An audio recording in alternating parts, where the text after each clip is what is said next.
जैसे कि हम प्रीवियस कुछ वीडियोस में इफ़ एल्स स्टेटमेंट को स्टडी किया और इफ़ एल्स स्टेटमेंट के बारे में हमने एक प्रोग्राम देखा और इफ़ एल्स स्टेटमेंट का सिंटेक्स और वर्किंग को देखा। इस वीडियो में भी हम एक इफ़ एल्स स्टेटमेंट की एग्जांपल या प्रोग्राम को देखते हैं। तो बेसिकली प्रोग्राम जो हमने राइट या डेवलप करना है, that is the program C program to check leap year. If year is exactly divisible by 4 and not divisible by 100, then it's leap year. और if year is exactly divisible by 400, then it's leap year. तो हमारे पास जो conditions हमारे पास available है leap year, यानी कि वो year जिसके अंदर डेज़ जो हैं वो 365 की बजाय 366 डेज़ का ईयर्स होता है और फेब मंथ जो है दैट इज़ 29 डेज़ का होता है। तो हमने चेक करना है कि यूज़र इनपुट करे। अगर वो इनपुट करता है और इनपुट करने के बाद वो ईयर्स को चेक करे कि वो ईयर हमारा लीप ईयर है या लीप ईयर नहीं कॉमन ईयर है। तो कंडीशंस जो हमें दी गई हैं उसमें ये है कि ईयर जो है वो अगर एग्जैक्टली डिवाइड हो जाता है 4 के ऊपर लेकिन 100 के ऊपर एग्जैक्टली डिवाइड नहीं होता तो देन वो लीप ईयर होगा। पहली तो हमारे पास ये कंडीशंस हैं और अगर ये दोनों कंडीशंस नहीं सेटिस्फाइड होती तो तीसरी जो हमें सिचुएशन या कंडीशन दी गई है कि वो ईयर जो है वो एग्जैक्टली अगर 400 के ऊपर डिवाइड हो रहा है that's mean that is the leap year. तो बेसिकली प्रोग्राम जो हम डेवलप करेंगे उसमें हमारे पास ये वाली कंडीशन जो हमने प्रोग्राम के अंदर स्पेसिफाई करनी है। तो दैट इज़ द ईयर जो कि हम इनपुट करेंगे वो मॉडुलस ऑपरेटर यूज़ किया। मॉडुलस ऑपरेटर को यूज़ करते हुए 4 पे डिवाइड किया है। अगर वो ईयर एग्जैक्टली 4 के ऊपर डिवाइड होता है और तो इट्स मीन कि ये कंडीशन ट्रू होगी। तो ये पहली कंडीशन है। उसके बाद नॉट डिविजिबल बाय 100 दूसरी कंडीशन है। तो ये इसकी मीन के पहली कंडीशन ट्रू हो और एंड ऑपरेटर लगा, इसका मतलब है सेकंड कंडीशन भी जो है वो ट्रू होनी चाहिए, यानी कि वो ईयर डिवाइड करने के बाद वो पूरा यानी कि एग्जैक्टली 100 के ऊपर डिवाइड ना होता हो।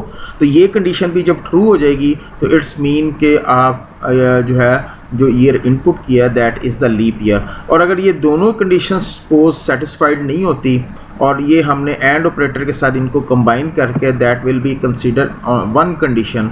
यहाँ तक ये एक कंडीशन कंसीडर होगी कि एंड ऑपरेटर के लिए ये कंडीशन का ट्रू होना और दूसरी कंडीशन का ट्रू होना भी ज़रूरी है, यानी कि all condition will be a true then the final result will be a true and operator के लिए।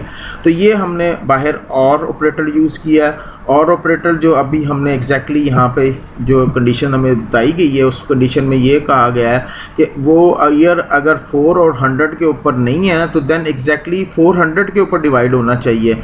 इन that case that is also the leap year. तो वो कंडीशन हमने और ऑपरेटर अगर ये दोनों कंडीशंस यानी कि it's mean that is a one condition combine करके अगर ये फॉल्स हो जाती है तो और ऑपरेटर के साथ हमने अगली कंडीशन जो स्पेसिफाई की है इट्स मीन के 400 के ऊपर अगर वो एग्जैक्टली पूरा डिवाइड होता है तो then that is also the leap year. Otherwise ये एल्स की सूरत में है नॉट लीप ईयर्स या कॉमन ईयर जो है वो प्रिंट करेगा। तो लेट्स से हम इस प्रोग्राम को एग्जीक्यूट करते हैं और जो है कंपाइलर पहली लाइन को एग्जीक्यूट करेगा। जैसे ही पहली लाइन एग्जीक्यूट होगी तो मेमोरी के अंदर एक जो है वेरिएबल क्रिएट होगा और उसका नाम हमने ईयर स्पेसिफाई किया है। उसके बाद कंपाइलर नेक्स्ट लाइन को एग्जीक्यूट करेगा। नेक्स्ट लाइन जैसे ही एग्जीक्यूट होगी तो ये जस्ट प्रिंट एफ के थ्रू हमने स्क्रीन के ऊपर यूज़र को मैसेज डिस्प्ले होगा इंटर अ ईयर।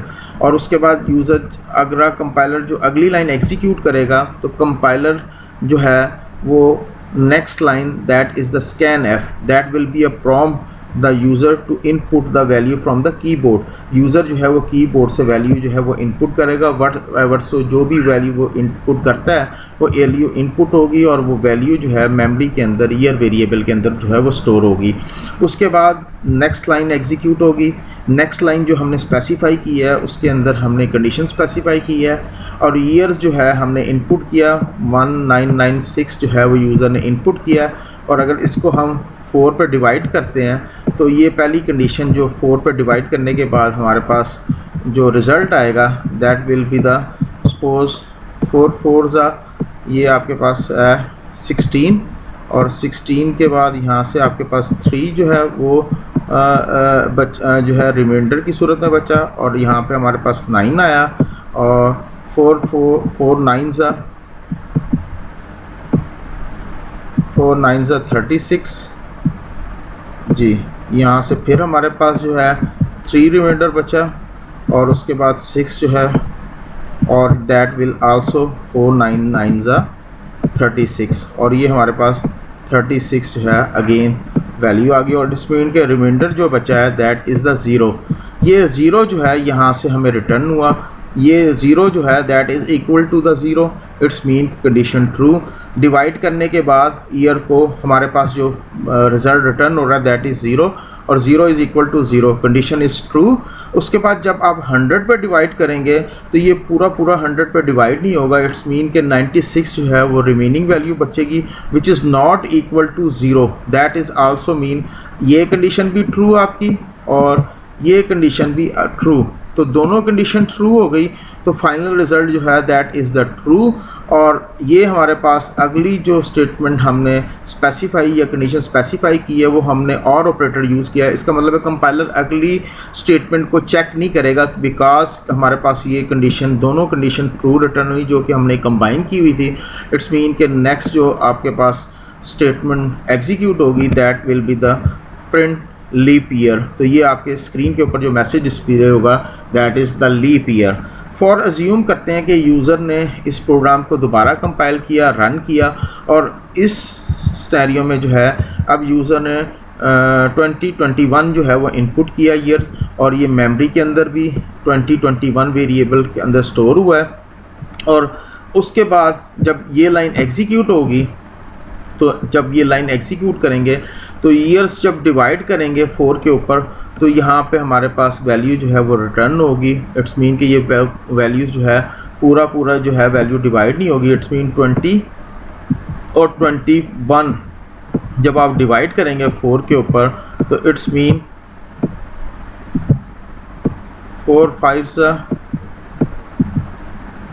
20 और इसी तरह फिर जब हम दोबारा 21 को डिवाइड करेंगे तो इट्स मीन ये आपके पास फिर जो है ज़ीरो और रिमाइंडर की सूरत में जो है 1 रिटर्न होगा और 1 जो है that is not equal to zero, 1 is equal to zero, condition is false. अब इस सूरत में जो है हमारे पास कंडीशन फॉल्स हो गई। जब ये कंडीशन फॉल्स हो गई तो एंड ऑपरेटर जो हमने यूज़ किया हुआ है अगली कंडीशन चेक ही नहीं करेगा, इसका मतलब ये कंडीशन चेक की नहीं होगी। उसके बाद हमने जो है और ऑपरेटर यूज़ किया है तो ईयर्स जो है 400 के ऊपर भी डिवाइड किया जाएगा 400 के ऊपर और जब 2021 को जब 400 पे डिवाइड करेंगे that will also not dividable exactly dividable 400। यहाँ पे भी हमारे पास रिमाइंडर जो है वो रिटर्न होगा जो कि which is not equal to zero, जो कि ज़ीरो के इक्वल नहीं होगा। इट्स मीन कि यहाँ से भी हमें जो है कंडीशन क्या रिटर्न हुई, फॉल्स रिटर्न हुई। तो पूरा ओवरऑल पहली कंडीशन जो हमने स्पेसिफाई की थी दैट इज़ आल्सो फॉल्स और जो एंड और ऑपरेटर यूज़ करते हुए अगली कंडीशन जो हमने स्पेसिफाई की दैट इज़ आल्सो फॉल्स। तो ओवरऑल रिज़ल्ट जो है वो फॉल्स रिटर्न हुआ। इफ़ स्टेटमेंट यूज़ की थी, जब फॉल्स रिटर्न हुआ है तो इसका मतलब है कंट्रोल यहाँ पे ट्रांसफ़र होगा और कंट्रोल जब यहाँ पे ट्रांसफ़र होगा तो नॉट लीप ईयर जो है वो स्क्रीन के ऊपर लिखा हुआ डिस्प्ले होगा। तो ये हमारे पास लीप ईयर का प्रोग्राम था जिसको हमने एग्जीक्यूट किया। अब इस प्रोग्राम को जो है टर्बो सी इन्वायरमेंट में कंपाइल करके रन करते हैं और इनपुट करके देखते हैं कि हमारे पास जो है आउटपुट जो है वो क्या आती है।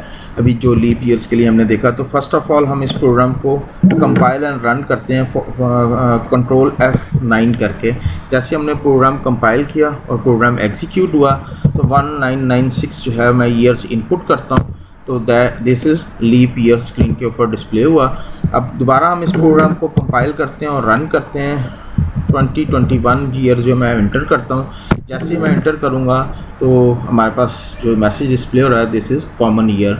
तो ये बेसिकली हमने प्रोग्राम जो है अभी लीप ईयर का जो हमने एग्जांपल में देखा, स्लाइड्स के अंदर देखा, तो उस प्रोग्राम को हमने टर्बो सी के एनवायरनमेंट के अंदर कंपाइल करके रन करके एग्जीक्यूट किया और उसकी आउटपुट को देखा।